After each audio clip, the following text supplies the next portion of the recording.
वचन सुने, आप ज़्यादा वचनों को अपने अंदर रख नहीं पाते। मैं 1 घंटे आपके लिए बताता हूँ, 1 घंटे आपके लिए परमेश्वर का वचन देता हूँ, उसमें से 1 या 2 वचन शायद आप रख पाते हैं, बाकी सारी चीज़ें आप उसे भूल जाते हैं। तो आपके जीवन का जो यंत्र है, जो आपकी ज़िंदगी को विकसित करेगा, श्राप से मुक्त करेगा, वो मटेरियल नहीं मिल पाता। चर्च समझदार बनो।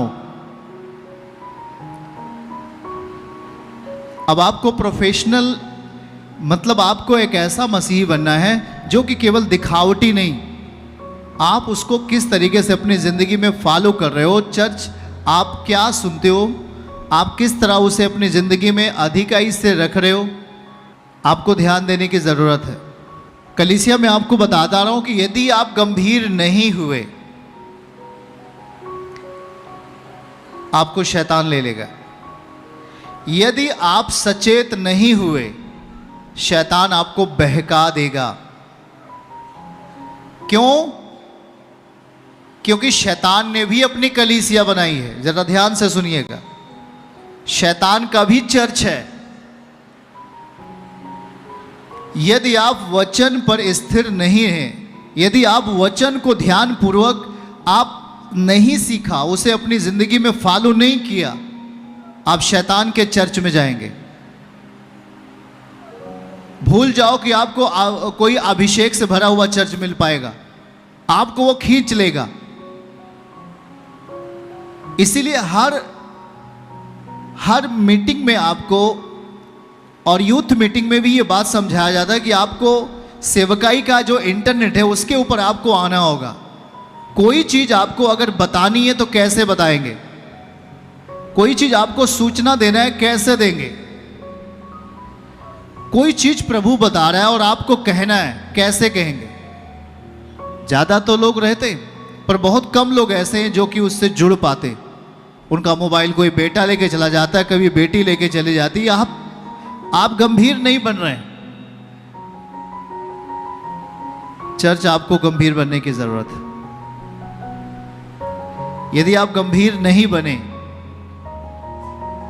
आप शैतानी चर्च में होंगे जहां आपके लिए श्राप आपके लिए बोया जाता है, जहां पर आपके लिए दुख शैतान बोता है, जहां पर आपके लिए हार मुसीबत बोता है। इसीलिए कहा जाता है कि आपके पास जब आप चर्च के लिए आते हो, आपको प्रोफेशनली चर्च बनना होगा। मतलब आपको ऐसा नहीं केवल दिखाने के लिए, आपको उसके वचन को एक्यूरेट अपने जीवन में पूरा करने के लिए वचन पर मनन करना होगा। एक चीज मैं आपको दिखा रहा हूं, आप नोट कर लीजिए। आपको मैं दिखा रहा हूं, पिक्चर्स पर दिखा रहा हूं, आप उसे नोट करिए क्या लिखा है उसमें। पढ़िएगा जरा सब जन। यदि वचन की समझ नहीं तो मसीह भी अधिक नहीं।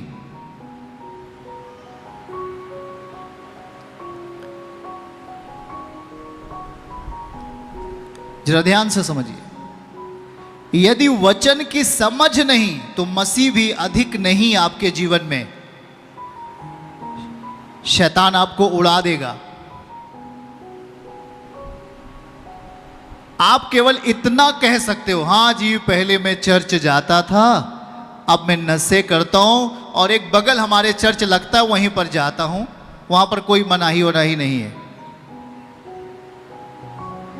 यदि आप गंभीर नहीं हुए कलीसिया, तो आप जल्द ही शैतान के चर्च में होंगे। लेकिन ये समझ लो, आज परमेश्वर आपको क्यों ये बात सिखा रहा है, आपको गंभीर होना क्यों बता रहा है। फिर से दिखाइए क्या लिखा हुआ है। इसको हमने कहीं इतिहास के पन्ने से खोज के नहीं लिखा है, आत्मा ने आपके लिए बताने के लिए तैयार किया है। यदि वचन की समझ नहीं तो मसीह भी अधिक नहीं आप में, और यदि वचन की समझ आ गई तो मसीह भी आप में आ गया है। यदि वचन की समझ अधिक है तो मसीह भी आप में अधिक है। नहीं तो पान खाए, आंटी जी कहाँ जाते हो, और वही झोला वाली कलीसिया में आई ते लेके नहीं ते दीदी अभी छोड़ो नहीं, कहाँ छूटे, वहां कोई मना ही नहीं, आपको कोई बल नहीं मिलेगा स्पिरिचुअली, आपको कोई बल नहीं मिलेगा।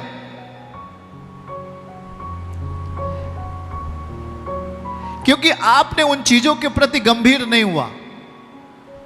शैतान की प्लानिंग याद रखना, मैं आपको बता देता हूं, शैतान की जो प्लानिंग होती है ना, बड़े धैर्य के साथ होती है। वो बड़े आराम से आपको नाश करने की योजना बनाता है। जल्दबाजी नहीं करता शैतान, कभी भी नहीं जल्दबाजी करता। जब वो धीरज धरकर आपको नाश करने का कारण ढूंढता है, तो आप धीरज धरकर परमेश्वर के वचन में क्यों नहीं पढ़ रहे? आपके पास वक्त है, आपके पास टाइम है, आप लिख लेते हैं, आप पढ़ पाते हैं, लेकिन आपने कभी परमेश्वर के वचन के लिए अलग सा नोटबुक नहीं बनाया।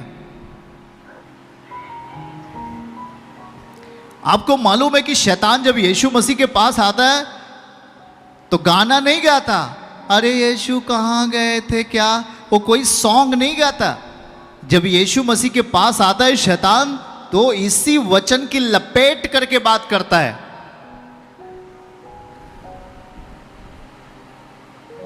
और यीशु मसीह भी शैतान के सामने ये नहीं कहता, अच्छा शैतान तो एक रुको, हम थोड़ा सा आंखें बंद करके प्रार्थना कर लें। तो यीशु मसीह तुरंत वचन प्रचार करता, वचन बोलता है मुख से,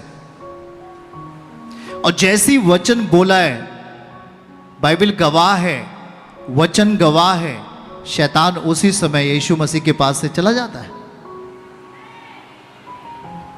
जब शैतान का हमला होता है, तब टाइम नहीं रहा कि अब आप प्रार्थना करो, हमला करो तुरंत। बहुत कुछ लोग सोचते हैं कि सब कुछ प्रार्थना से मिलेगा। प्रार्थना करो तो घर मिलेगा, प्रार्थना करो नौकरी मिलेगा, प्रार्थना करो ये मिल जाएगा। कदापि नहीं मिलेगा, क्योंकि आपकी लाइफ में ये चीज नहीं है। दिखाना फिर से भैया, आपकी प्रार्थना 1 घंटे नहीं 10 घंटे हो जाए, आपको कुछ भी नहीं मिलेगा जब तक ये चीज नहीं होगा। यदि वचन की समझ नहीं तो मसीह भी अधिक नहीं। आप प्रार्थना 1 घंटे के बजाय 10 घंटे कर लो, आपकी बातें पूरी नहीं होगी, आपके अर्थ, आपके जिंदगी में जो चीज चाहिए वो नहीं आएगा। और आज ऐसे आप दाएं बाएं ऐसे लोगों को देखते होंगे, प्रार्थना 5 घंटे, वचन, उसकी जिंदगी में जब वचन को देखते हो तो 1% भी वचन पूरा नहीं होता। सब कुछ फिसल जाता है, सब कुछ चला जाता है।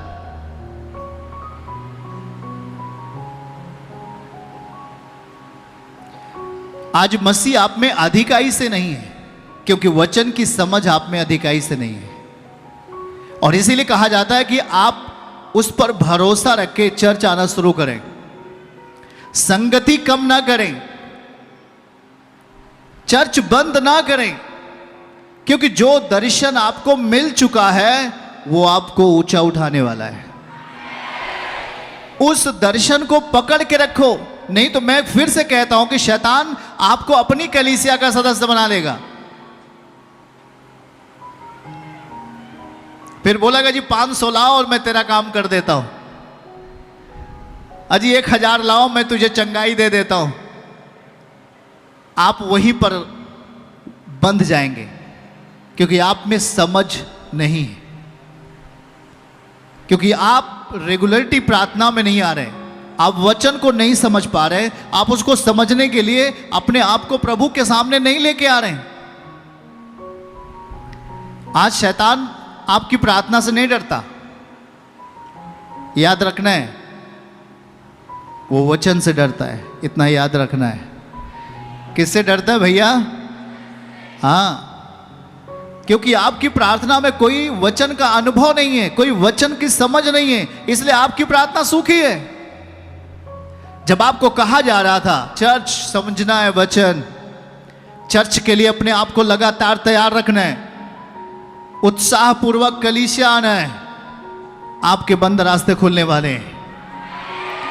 आपको मालूम ही नहीं है कि जब स्वर्गदूत भेजा गया स्वर्ग से मरियम के पास, तो अगर मरियम बोल देती ना, तो कभी भी यीशु मसीह उसके गर्भ में नहीं आ सकते। कभी भी परमेश्वर का आत्मा, पवित्र आत्मा मरियम के गर्भ में ठहर ही नहीं सकता था। अगर वो केवल इतना बोल देती, ना मुझे ये सरमन नहीं चाहिए, कभी नहीं आएगा, मुझे ये वचन नहीं चाहिए, कभी नहीं आएगा। लेकिन जिस टाइम में मरियम ने कहा आप जो कह रहे परमेश्वर वो मेरे लिए है, बाइबल गवाह है, सुनो, परमेश्वर का आत्मा गर्भ में आ गया। तो फल कैसे आया? आप जब सही चीजों के लिए बोलते हो नो, बुरे चीजों के लिए बोलते हो यस यस, हाँ, सही चीज के लिए आप नो बोल देते हो, बुरे चीज के लिए यस, कभी भी आप में फल नहीं लगेगा परमेश्वर के आत्मा के द्वारा।